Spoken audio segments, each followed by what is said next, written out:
to 660 feet, nearly as thick as it is tall.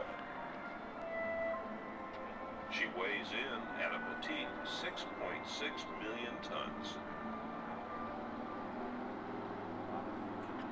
Ooh, gets my tummy going. Ooh. Behind the Ooh, dam, there's the river. you can see Lake Mead, the largest man-made reservoir in the United States. It has Hoover a storage Dam. capacity of 9.2 trillion gallons of water. Enough water to flood the state of Connecticut 10 feet deep.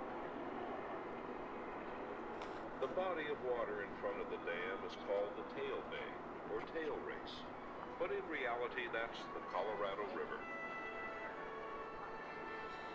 This is where the water is drawn from hundreds of feet below the surface of the lake The and observation spills through tower. the turbines, flowing on There's Jim. downstream.